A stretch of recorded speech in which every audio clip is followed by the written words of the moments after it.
I'm a 38-year-old man who grew up in a close-knit town, a place where familiarity permeated every corner.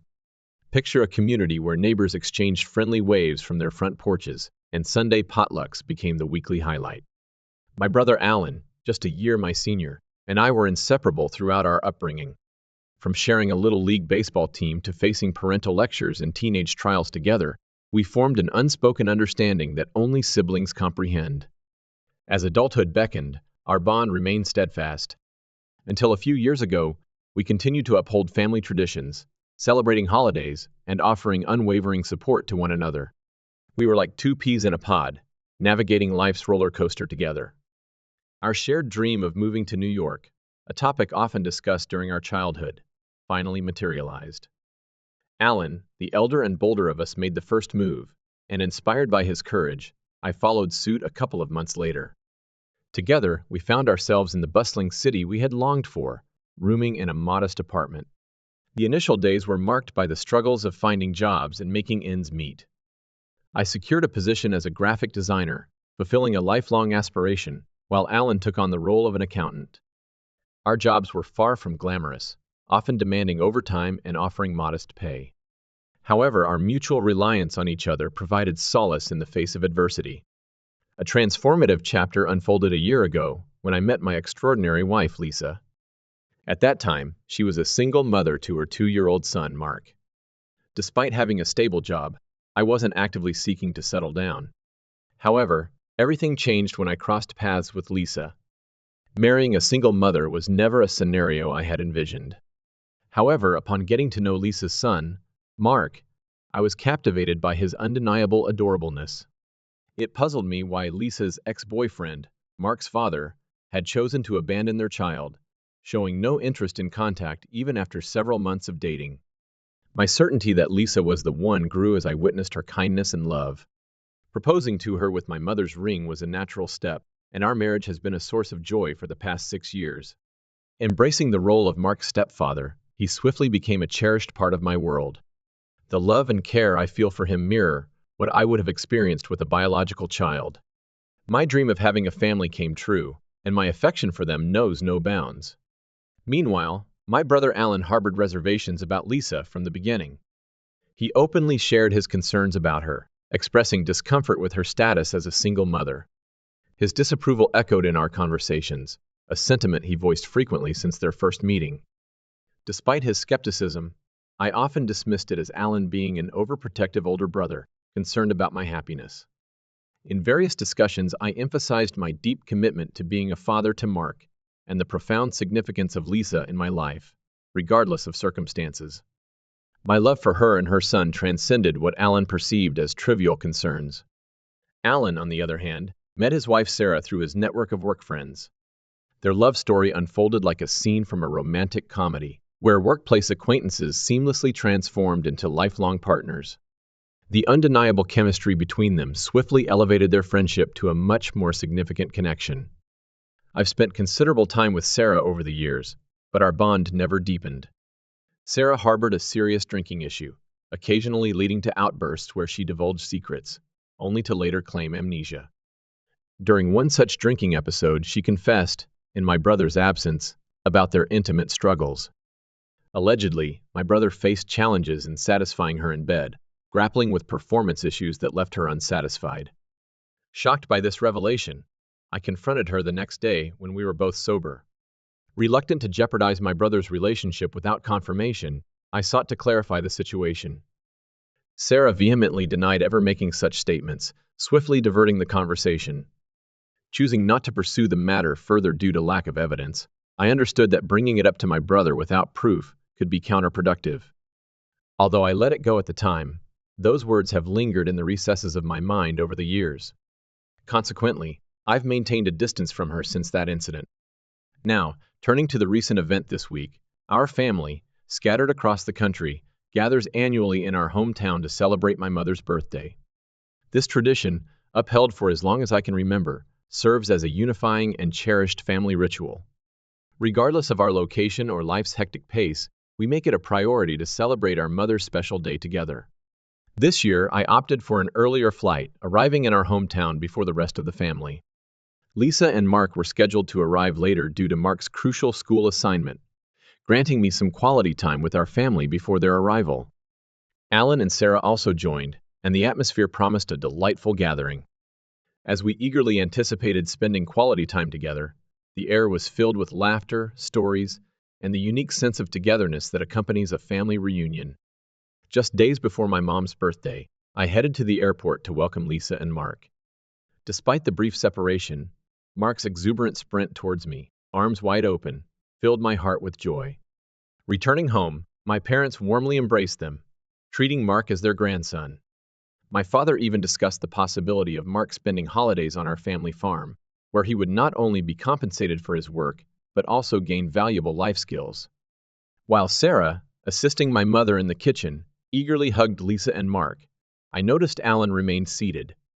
Assuming he might be fatigued from helping around the house, I didn't give it much thought. The big day arrived, and we had all worked diligently the night before to ensure everything was ready, sparing my mom any effort on her special day.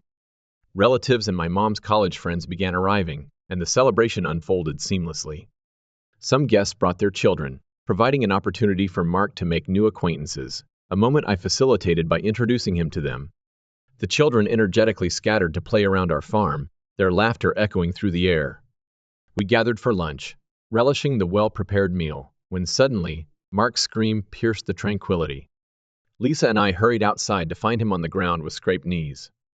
The kids, playing on the swing, had accidentally given him a push, prompting the entire group to rush outside, visibly concerned. In an unexpected turn, Alan interjected, asserting that if Mark were truly my son, he shouldn't cry over minor incidents. He questioned why I was shouldering someone else's responsibility. A tense silence engulfed everyone. Shock and horror registered on my parents' faces. Lisa, visibly upset, attended to Mark's wounds. Boiling with anger, I stood up, unable to restrain myself, retorting that my brother knew nothing about parenting, given his struggles with erectile dysfunction, a reason why his wife cheated on him. The color drained from my brother's face, and embarrassment flickered across Sarah's expression. Scooping up Mark, who still cried in pain, I swiftly made my way inside. Witnessing such cruelty in front of my son, I decided I no longer wanted to be around my brother. My son deserved better. Announcing our departure, I hastily packed our belongings, while Lisa worked on changing our flight booking to head back home. Fortunately, the airline accommodated our request to alter our return dates. I descended to the lower floor to bid farewell to some guests before heading to the airport. Some understood my abrupt departure, expressing support for my decision. My mother, however, attempted to persuade me to stay and let go of the situation. I made it clear that I wouldn't reconsider until my brother apologized for his insensitive comments about my son. Observing an escalating argument between Sarah and Mark on the porch, I focused on swiftly getting my son out of the situation. I arranged for a cab to take us to the airport, though my dad offered to drive. To ensure he remained with my mom on her birthday, I hugged them goodbye, apologized for the incident, and departed. Back in New York, Lisa and I could finally exhale. Concerned about the impact on her, particularly after my brother's public humiliation, we were relieved to be home. Mark, thrilled to be back, eagerly immersed himself in his video games. Lisa, who had maintained composure in front of everyone, broke down in tears once we were home. Since then, guilt has overwhelmed me for subjecting her to such an ordeal. When entering this marriage, I anticipated skepticism from others regarding our son, but never from my brother. In the days following, we focused on repairing family bonds, striving to move past the incident. Determined to make the most of our time off, we enjoyed each other's company, fostering quality moments with Mark. Lisa's smile gradually returned. Today, out of the blue, I received a text from my brother. The message I received was anything but friendly, accusing me of ruining my brother's life. It seemed that my revelation about his wife's infidelity had sparked a confrontation between them, unraveling their world. Sarah had been unfaithful with multiple partners since the beginning of their relationship, and the truth had finally surfaced. I chose not to respond because it seemed futile. His message lacked any apology for how he treated Mark. Shortly thereafter, our mother called, visibly upset. She informed me that Alan was contemplating divorcing Sarah. Attempting to persuade me to reconcile, she emphasized the lasting nature of family. However, I firmly shut her down, reminding her that Alan hadn't even offered an apology for what he said about my son. Mom tried to justify it by claiming Alan wasn't a parent yet, and therefore, he couldn't understand the potential harm his words could cause to my child. She also mentioned that relatives in our hometown were gossiping, with some pitying my brother. According to them, even though Alan hadn't directly harmed me, I had supposedly ruined his life by exposing the secret. So, Reddit, am I the one at fault for revealing my sister-in-law's hidden secret and potentially impacting my brother's life? Update 1. It's been a few weeks since the incident, and today brought an interesting development, prompting me to provide an update. Since the fallout, an unsettling silence has lingered between my brother and me. I chose not to respond to his initial message, and he refrained from making any further attempts to contact me. Life gradually returned to normal for Lisa, Mark, and me. We resumed our usual routines, with Lisa and I returning to work and Mark heading back to school. Unexpectedly, I received a call from Alan today. Unfortunately, I was out with a colleague and couldn't answer. Upon returning home, I called him back, hoping for a positive outcome. I assumed he had sufficient time to cool down and think rationally. However, as soon as Alan picked up, he exclaimed, "Congratulations, bro. You have successfully ruined my life." He went on to share that he had spoken with Sarah, proposing a divorce, expecting her to beg for forgiveness. Instead, she immediately agreed, ready to proceed with it. Alan seemed furious, and I could sense the bitterness in his voice. While I empathized with his perspective as the one being betrayed, I couldn't comprehend why he was still clinging to someone who didn't respect their relationship enough to remain loyal. In the background, I could hear noise and laughter from a pub, indicating he wasn't exactly in a state for a rational conversation. Despite his bitter tone and apparent need to vent, I wasn't inclined to be his punching bag. Despite his accusations, I had no desire to engage in another fruitless argument with him. The distance between us had widened, and I had no immediate plans to bridge it. I made it clear to my brother that unless he apologized to my wife and me, we were cutting ties with him. Alan responded with a snicker and began speaking, but I couldn't bear to listen to his arrogance any longer. I promptly ended the call and blocked him. Understanding my brother's stubborn nature, I knew he wouldn't apologize unless he acknowledged fault, and in this case, he seemed convinced of his innocence. Discussing the situation with Lisa, we both agreed to sever all ties with my brother. Our decision wasn't solely based on our feelings, but also a concern for Mark. We didn't want my brother's bitterness to negatively impact our son. Our next step involves talking to our parents about this. We have a plan to articulate our reasons for the decision, hoping they will understand. However, if my mom continues to support my brother despite his actions, we must be prepared for a more distant relationship with her too. While this is undoubtedly a tough decision, my priority is now my own family's needs over others. It's time to prioritize Mark and ensure his well-being. Update 2, as promised. Here's an update. We reached out to my parents to have an open conversation. Lisa and I had agreed that it was crucial to express our feelings and stick to the facts, even though discussing this situation would be challenging. I delved into how the incident at my mother's birthday party had fundamentally altered our family dynamics. My brother's actions not only wounded us but also left a lasting impact on Mark, who witnessed it all. The words were hurtful, and the pain was real. I couldn't bear the thought of my son growing up feeling that he wasn't truly part of our family. Although he may not be my biological child, I've been actively involved in raising him since he was 3. Post-incident, I initiated the process of officially adopting him, and the formalities were underway with my lawyer. My mother appeared conflicted, caught in the middle as a mother not wanting to take sides. I emphasized the importance of our decision in safeguarding our family's well-being. I made it clear that they could maintain their relationship with my brother, but we needed space from him.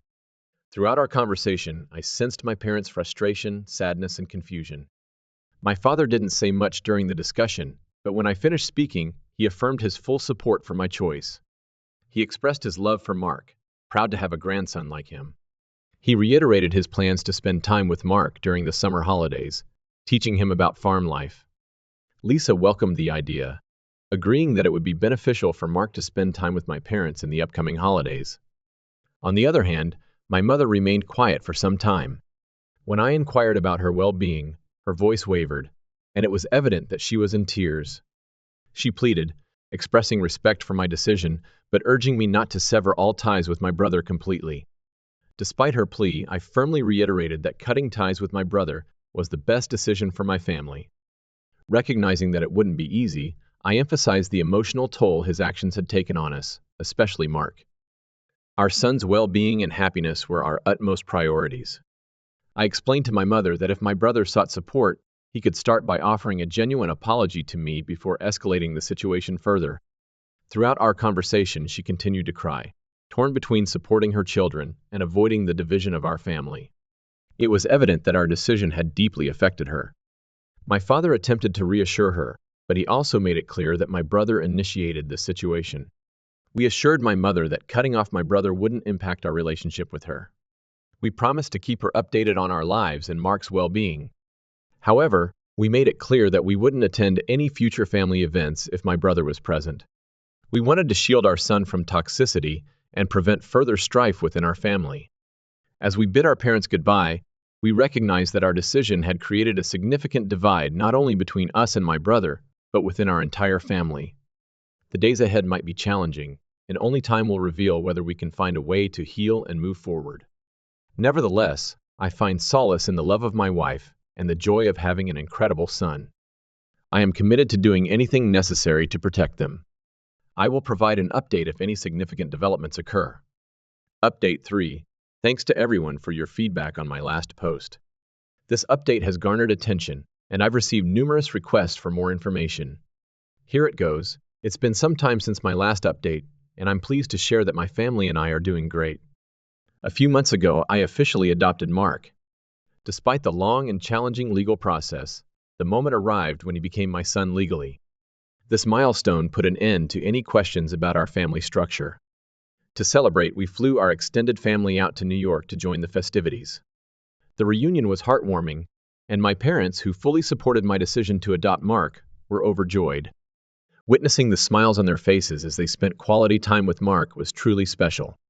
Mark even took the opportunity to teach my father how to play video games, resulting in some comical moments of Dad navigating the world of Minecraft. My mother, who initially had mixed feelings about our decision to distance ourselves from my brother, began to see the positive changes it brought into our lives. As a close-knit family, Mark, Lisa, and I thrived without the negativity that had once clouded our lives due to my brother. It was evident that my mother was relieved to witness our well-being. I learned from my parents that my brother had filed for divorce from Sarah. Their relationship had reached a breaking point, exacerbated by Sarah's attempt to impose conditions that were swiftly dismissed in court. It became public knowledge that she had been involved with multiple partners, contributing to the unraveling of their marriage, along with a series of other issues they couldn't overcome. I wanted to reconnect with my brother during this challenging time, but the divide between us remains. It's challenging to reach out, given the hurtful things he said and never apologized for. Our mother attempted to mediate several times over the years, hoping for reconciliation, but I quickly shut her down. My focus has been on my son and our family's well-being. I hope he can find happiness and move forward in his life. Meanwhile, my wife and I are thriving. Every morning I wake up joyous, watching her peacefully beside me, a constant reminder of the love we share. Despite life's challenges, we've always found strength in each other. With my parents now here to take care of Mark, Lisa, and I are planning a long overdue vacation, just the two of us. This feels like a well-deserved break after all we've been through in the last few years. We're excited about the prospect of some alone time away from daily responsibilities. Our destination is Newport, Rhode Island, where I propose to my wife. We plan to enjoy the tranquil sound of the waves, take long walks on the beach, and simply relax in each other's company. This place holds a special spot in our hearts and will give us a chance to reconnect. We're grateful for the way our lives have turned out, and this might be my last update regarding this incident. I want to close this chapter and focus on the life ahead. Stay tuned for more stories from our channel.